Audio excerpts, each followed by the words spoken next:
Okay, neurodiversity and driving. Now, obviously, this section is subject to appropriate case law and further legislation updates and rules, and correct at the 27th of December 2020. Now, what the DVLA says, for all medical conditions, the DVLA must be notified where the person's condition or conditions may affect their ability to drive safely.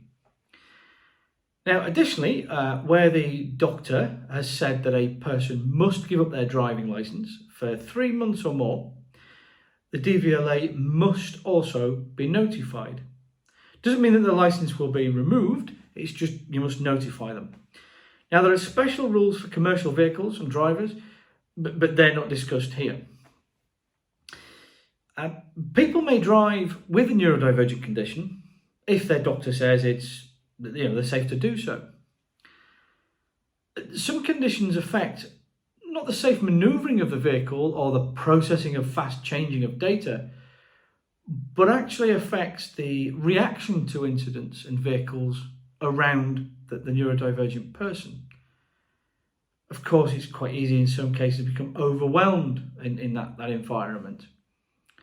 So that leads on to stress and anxiety then.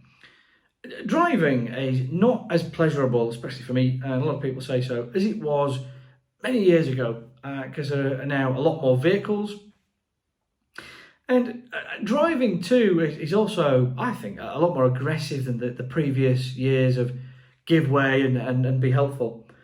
And also the many new lanes added to motorways and roundabouts, and those themselves are stressful for both neurodivergent and neurotypical drivers alike, and passengers and pedestrians too.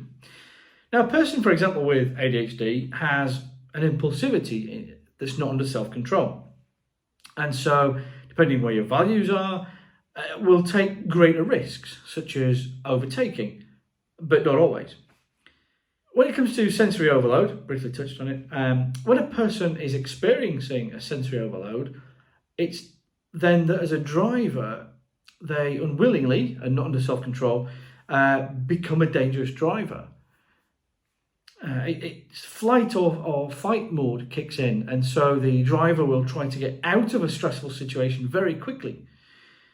And it may inadvertently put other road users and themselves at risk. Not that they want to, it's just subconsciously that's what's happening. It's important to remember that this happens as an instinctive response rather than a chosen, voluntary, dangerous manoeuvre. After the event, people will be like, oh, I'm really embarrassed about that. I really wanted that to happen. Changing driving to a quieter time might help, as well taking plenty of breaks too. Now, just a few reasonable adjustments in relation to driving.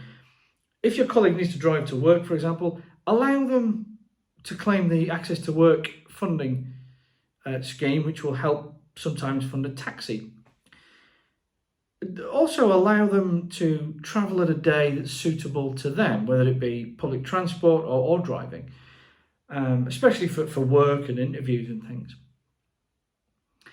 Allow drivers to commute when, as I said, a quiet time of the day, at home and back again.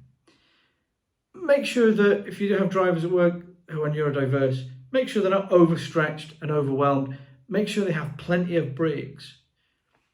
Helping them plan the route together and their working day will help them relax and be confident and that they're performing as asked.